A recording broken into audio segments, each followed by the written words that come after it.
name's Elizabeth Monroy, and I lost my husband, Peter Monroy. Okay, my name is David Carmichael. The person that I lost was a good friend of mine called Hassan. My name is Melinda Gallo, and I lost my mother. My name is Sarah Martello. My name is Louis Garacello, and I attended the Red Balloon event and sent notes to 4 of the people that I missed and are out of my life now. The person whose death has most affected me has been my father. I'm Alicia, and Hassan was a good friend of mine.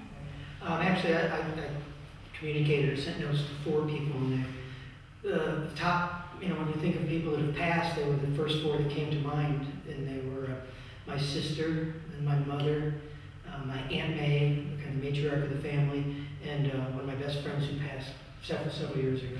And this may sound strange, but it was this lifetime, but many lifetimes. We'd spent so many lifetimes together. It was such a shock to have someone sort of disappear out of your life completely in the space of a few hours. That's tough. I was really close to my mother, and just losing her was like losing a piece of me. I believe that we are what we are in ourselves and what we are in our environment. Our environment is made up of other people. So when you lose someone, you lose a little bit of yourself, it seems to me. Unfortunately she had to suffer through it, but in a way I kind of prepared myself a little bit. I don't think you can prepare, but I think when you know it's coming, you think you can break the fall a little bit. In fact, I was told when I first met my spiritual teacher ahead of time, I told her that I had, this may sound strange again, but I committed suicide in a previous life because I'd lost Peter. And I said, what do I need to do this lifetime to change that? And she said, Liz. I have a picture where it's just me and him on the beach.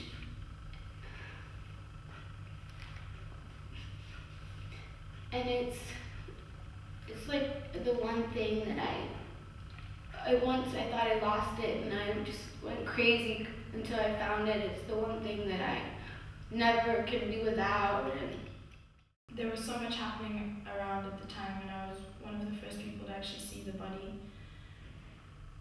And then most of my energy was spent trying to keep other people away so that they didn't have to see it. And as I would tell other people, no, it's fine, don't worry, I was telling myself the exact same thing. I don't know if coming to terms with something like that exists. I don't know if it's a possibility. But to an extent, it's all about time. I think it makes me a little less sad, but I think it's going to be with me forever. The truth is, time is elastic. Everything is impermanent. And we have to know that. People come in our lives, they touch us briefly, and they're gone.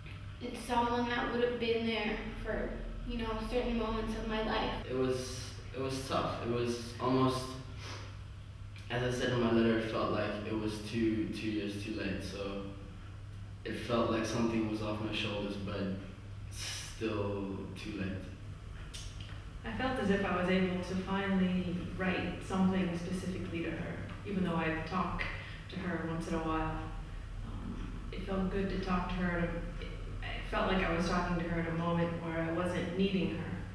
It's, as someone said to me the other day, the only guarantee in life is death. I don't think it's the end. I think that there is something after it. What it is, I don't have any ideas. I'm hoping that, it's not the end after we leave here, because part of what makes it easier is thinking that he's watching over me or he's close.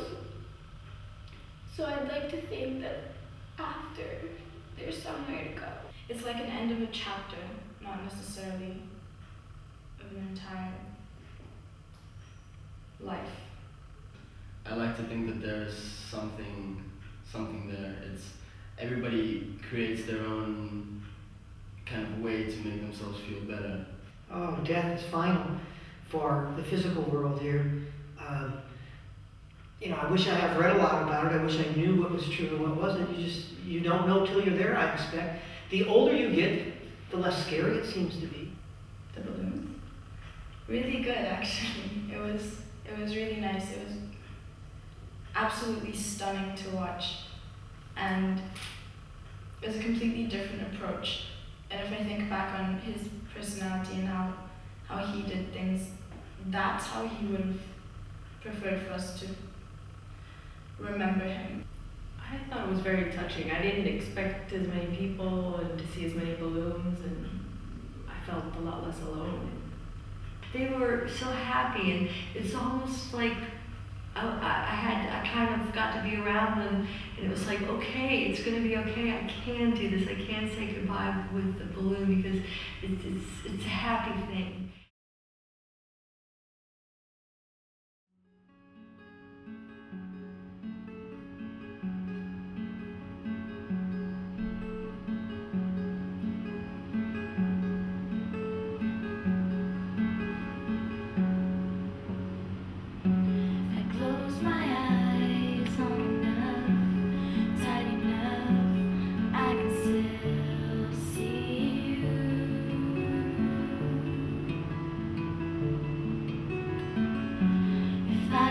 Out far enough, high enough, I can still feel you.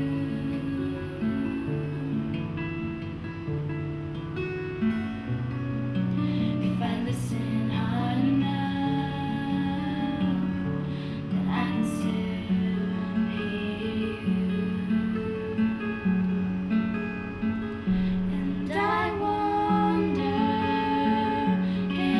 see me every time I smile for you.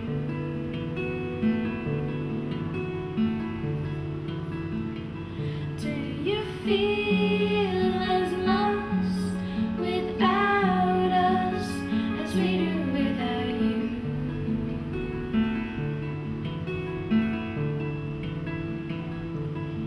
Are you listening as his prayer is sent out to you?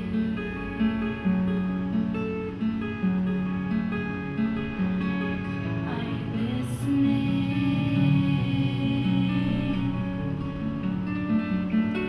And we remain misty-eyed, adrenaline fighting back the tears. Clutch and grip to your memories with bloody nails.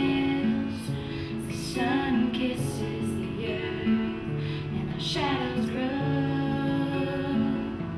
but we sink deeper into our thoughts we can never show. Untouched, undisturbed, but you are now.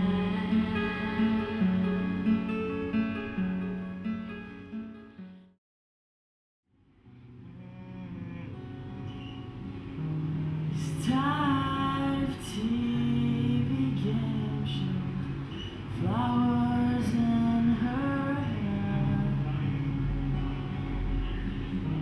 He's tired of everything, 'cause nothing can compare. He wants to find his place, but doesn't know what's there. And now he sees the darkness, but doesn't want to care. Now he's so far away, it feels like